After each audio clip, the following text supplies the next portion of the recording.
आपके हृदय की अभिव्यक्ति है। आइए अपनों से अपनी बात सुनते हैं हम भैया अर्जित आनंद जी।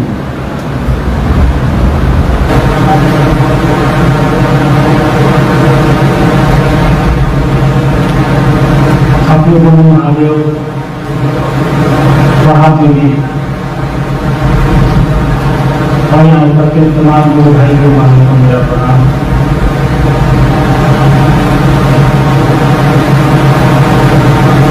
दुनिया की धरती पर आयोजित इस संगोष्ठी में बेगूसराय और नारायणगढ़ के गुरु भाई गुरु बहन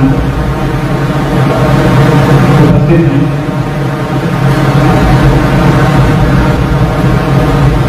संगोष्ठी का उद्देश्य जो अभी थोड़ी देर पहले एक दो भाई ने आप लोग को बताया, ये हम लोग को समझना पड़ेगा कि संगोष्ठी और कार्यक्रम में थोड़ी बहुत अंतर होता है। दोनों के उद्देश्य में फर्क होता है, दोनों के तरीके में फर्क होता है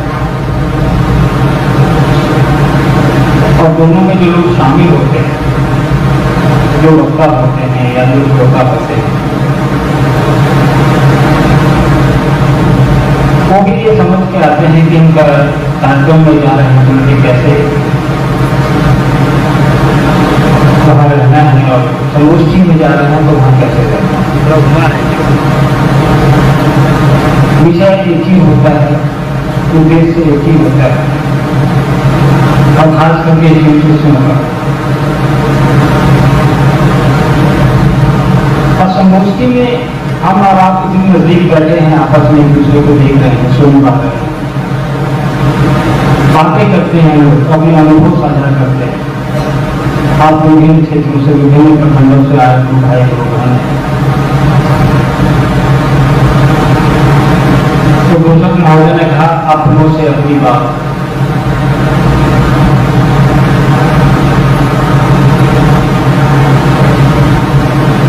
अपनों से अपनी बात साथ में हमें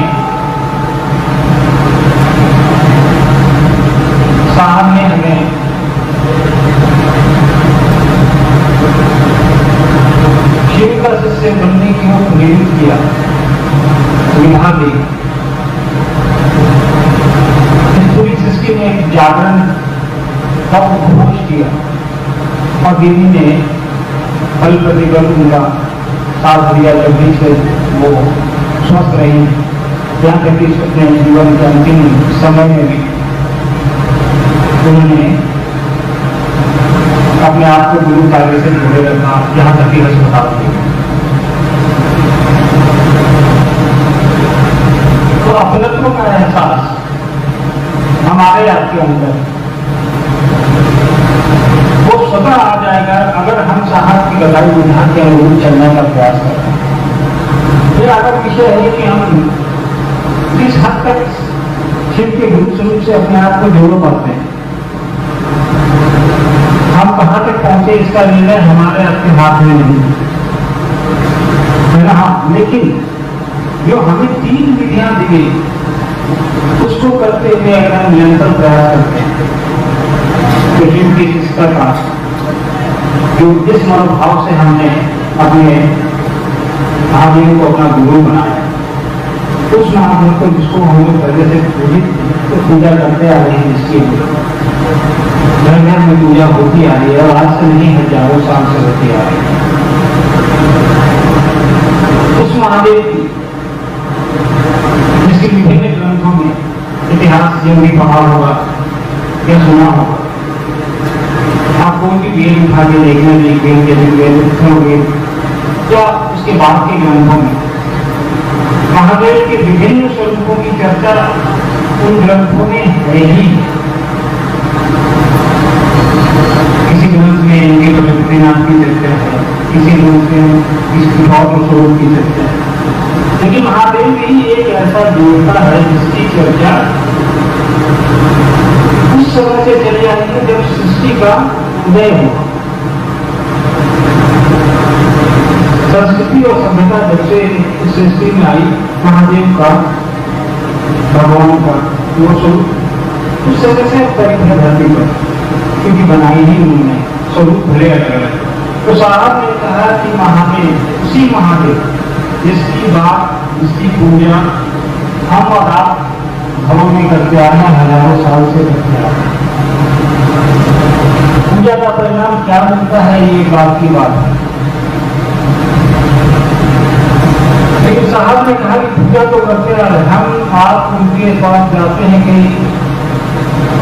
ज्योतिर्लिंग है धरती पर, हर जगह जाते हैं, हम लोग वहां पूजा करते हैं, वहां से अपने लिए सुख समृद्धि क्या जो भी चीज हमारी आवश्यकता है उनसे मांगते हैं कि भगवान हमें इतनी खोज से कृपा करो, हमारी ये मनोकामना पूरी करो। साहब ने कहा कि अब उसी भगवान से ये भी कहना सीखो कि आप मेरे गुरु बन जाए, हम पर दया करें। गुरु कैसे बनाना है साहब ने बिना हमको अब करें। आप सब पुराने लोग यहाँ पे बैठे हैं, तीन सूत्र पे चर्चा आप लोगों ने भी की होगी क्षेत्रों में, आप लोग खुद भी करते हैं। इतना करने के बाद हमको आपको जो मेरा विषय है उसके लिए बताने की आवश्यकता तो नहीं है कि अपनों से अपनी बात कैसे की जाती है।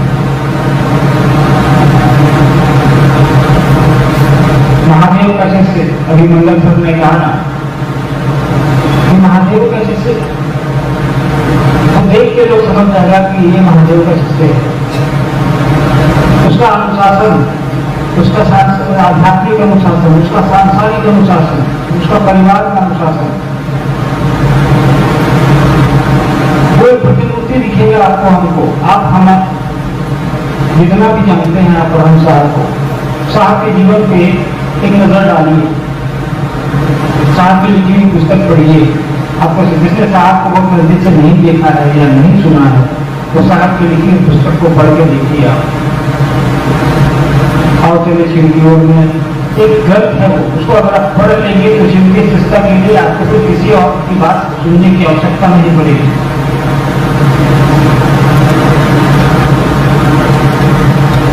तो साहब ने अपने जीवन काल में बचपन से देखता आया, उनको शुरू से देखता आ रहा हूं। अपने सांसारिक जीवन में उन्होंने एक अधिकारी का कर्तव्य निभाया, पारिवारिक जीवन में एक पति, एक पिता, एक पुत्र, एक भाई, एक बहन का भी कर्तव्य निभाया। आध्यात्मिक जीवन में उन्होंने वो आदर्श प्रस्तुत किया कि आज हमारे आपके जैसे करोड़ों लोग उनका अनुसरण कर रहे हैं या करने का प्रयास कर रहे हैं। हमको आपको दीदी के जीवन से कुछ प्राप्त करना चाहिए, कुछ सीखना चाहिए। एक बहुत बड़ी जमींदार की पुत्री, बहुत बड़े अधिकारी की पत्नी, बहुत सक्षम, इतना सब कुछ होते हुए कभी हमने आपने सोचा उनको क्या आवश्यकता आन पड़ी कि शिव के रूप स्वरूप पर बात करें। सैकड़ों लोग को पहले शिव के शिष्य थे, हमको आपको किसने बताया कि वो हमारे लिए हो सकते हैं। मैं तो पहले नहीं जानता था कि शिव गुरु होते हैं। आप लोगों में से कितने लोग जानते हैं कि शिव गुरु होते हैं या गुरु का काम नहीं करते हैं? हाथ उठा के बताइए। साहब के पहले कितने लोग जानते थे कि महादेव गुरु होते हैं? बनाया था रसगुल्ला बहुत बढ़िया था ही नहीं, जो टेस्ट कैसे पता चलेगा? और कितने लोगों को साहब के माध्यम से पता चला कि शिव गुरु होते हैं? किसी से हम लोग अंदाजा लगा कि पहले के सैकड़ों लोगों ने शिव को अपना गुरु बनाया। लोग बहुत विद्वान थे, बहुत बड़े संत रहे हैं, उनकी सोची है किताबों में, लेकिन उन्होंने इस सुविधा को अपने तक ही सीमित रखा, लोगों तक पहुंचने की या पहुंचाने की जरूरत नहीं समझी। क्यों? साहब बीवी को क्या पड़ी थी, हमको आपको इसे जोड़ने की? उनका तो अपना खर्चा चल रहा था, सरकारी नौकरी, सरकारी गाड़ी, सरकारी ड्राइवर, सरकारी खाना बनाने वाला, सरकारी अंगरक्षक, कोई आवश्यकता ही नहीं थी। लेकिन साहब को क्या पड़ी थी ये तब पता चलेगा जब आप साहब से अपने आप को जोड़ने का प्रयास करें। साहब से अपने आप को जोड़िएगा तो साहब ने जिससे जोड़ने को कहा है आप उससे जोड़ने का प्रयास करिएगा। तो साहब को पहले अपना बनाने का प्रयास करिए, दीदी को अपना बनाने का प्रयास करिए। जब साहब और दीदी को अपना बनाने का प्रयास करिएगा तो उनकी बताई हुई चीजों को, उनके बताई हुई विधा को आत्मसात करेंगे तो बाकी आपको समझ में भी आएगा। तो अपनों से अपनी बात का नहीं यही है, पहले आप उनको अपना तो बनाइए फिर अपनी बात करिएगा। पहला प्रयास हम लोग का ये होना चाहिए कि जिसने भी इस विधा को शुरू किया उसको समझने का प्रयास करें कि उसका उद्देश्य क्या है, इस विधा को हम तक आप तक पहुंचाने में। क्यों उसने आकर ये अपना पूरा जीवन इसमें लगा दिया। साहब श्री हरिदास जी ने अपने पूरे जीवन में अपने सरकारी प्रॉपर्टी के अलावा एक घर भी नहीं खरीदा, न एक कट्ठा जमीन खरीदी अपने नाम से। पूरे देश में न कोई उनके नाम से घर है न फ्लैट है। अपना पूरा संपूर्ण जीवन नौकरी में रहते थे, नौकरी के बाद या बचपन में भी महादेव के सानिध्य में गुजारा। आप लोगों ने सुना होगा साहब जब छोटे थे तो महादेव की तस्वीर पे पाइप लगा करके और उसके फोटो के पानी गिराया करते, जिसमें पुस्तक पढ़ी होगी उसमें लिखा हुआ है। एक ऐसा बालक जिसने महादेव को भगवान के रूप में पूजा करना शुरू किया, महादेव का धीरे धीरे उसके गुरु स्वरूप से जुड़े और उसके बाद आपको भी उसके गुरु स्वरूप से जोड़ दिया। साहब चर्चाओं में कहते थे हमेशा कि मेरे पास आते हो या तो शिव को लेके आओ या मेरे पास से शिव को लेके जाओ। तो देता कौन है? जो आपको अपना समझेगा वही देगा। लेगा आपसे कौन? जो आपको अपना समझेगा तभी आपसे लेगा। आप हर किसी से मांगते हैं क्या? नहीं मांगते ना, हर कोई आपको देगा। तो साहब ने तो अपना जीवन अपनों से अपनी बात करने में गुजार दिया। अब हमारा आपका ये काम है कि साहब के यह जो विधा है कि शिव जन जन के गुरु हो जाएं, हर इंसान के गुरु हो जाएं, कैसे होंगे ये उन्होंने बता दिया। इसको हमारा तो की जिम्मेवारी है कि पूरी सृष्टि तक पहुंचाएं और पहुंचा भी रहे हैं। आप आज पूरे देश में करोड़ों लोग हैं, देश के बाहर भी लोग हैं, हमें तो बाहर से फोन आता है। आश्चर्य हमें होता है कि कई मुसलमान देशों में जहाँ की मुसलमान की संख्या ज्यादा है, आप अल्पसंख्यक हैं, वहाँ भी शिव की चर्चाएं हो रही है। अभी बांग्लादेश में वहाँ गुरु भाई बहन है, वहाँ से हमें फोन आते हैं। नेपाल में तो है ही, बाकी अन्य इस्लामिक कंट्रों में भी आपके गुरु भाई गुरु बहन है। तो कितना व्यापक एक हिंदुस्तान के छोटे से शहर से शुरू हुआ और साहब की इस यात्रा में इस बेगूसराय जिले का भी बहुत बड़ा योगदान है, क्योंकि 3 सूत्र हम और आप जो करते हैं उसमें एक सूत्र भी इस जिले का भी योगदान है। इस जिले की भी महत्ता है। शिव की सिस्टर की जो यात्रा है जो भले पूरे विश्व में जा रही है, लेकिन उस यात्रा में बेगूसराय का नाम हमेशा शामिल रहेगा। देश के मानचित्र में ये जिला जरूर है, लेकिन शिव शिष्टा के मानचित्र में ये एक बहुत बड़ी जगह रखता है। तो बेगूसराय के लोगों को विशेषकर ध्यान रखना होगा कि ये वो मिट्टी है जहाँ साहब ने समय गुजारा है, और हमको आपको 3 सूत्र में से एक सूत्र साहब ने इसी मिट्टी से उठा कर दिया। तो इसको हम लोग पहुंचाना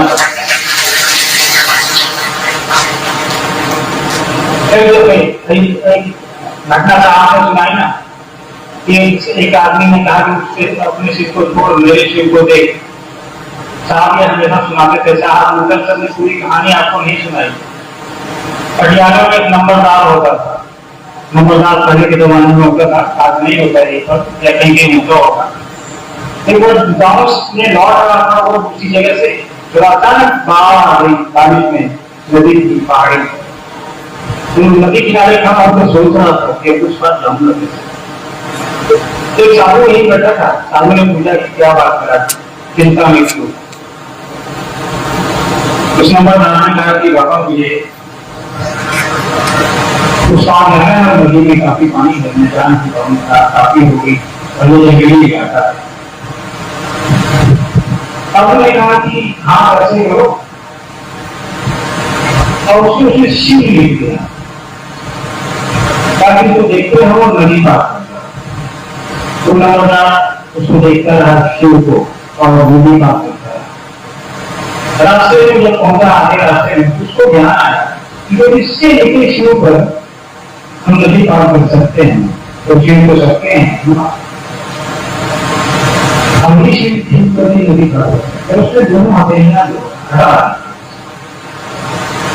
जैसे ही हमारे वो घूमने लगा बड़ा किनारे लगा चालू उनका क्या हुआ उसने बोला कि मैंने हथेलियां हटा दी हैं तो क्या अपने शिव के सहारे बात करते हैं। उसने जोर से आवाज देके कहा मैं अपने शिव को तो मेरे शिव को दे फिर से वापस उसने हथेलियां हटाई और शिव हो गया तो वो नदी पार। शिव को हम बड़ा कई तरीके से जानते हैं पूछते हैं अपने जीवन में बताते हैं लेकिन साहब ने जिस गुरु स्वरूप की स्थापना हमारे आपके लिए पूरे सिस्टम में की हमको उस शिव को पकड़ना है उस शिव को साहब की बताई विधा से पकड़ना है और आगे बढ़ना है। लोगों को भी बढ़ाने की कोशिश करनी है लोगों को भी जागरूक करने की कोशिश करनी है। समय निगम है हमें पता है कि आप लोग काफी गर्मी में बैठे हैं ये अच्छा लग रहा है कि काफी अनुशासन में है बहुत सुंदर है।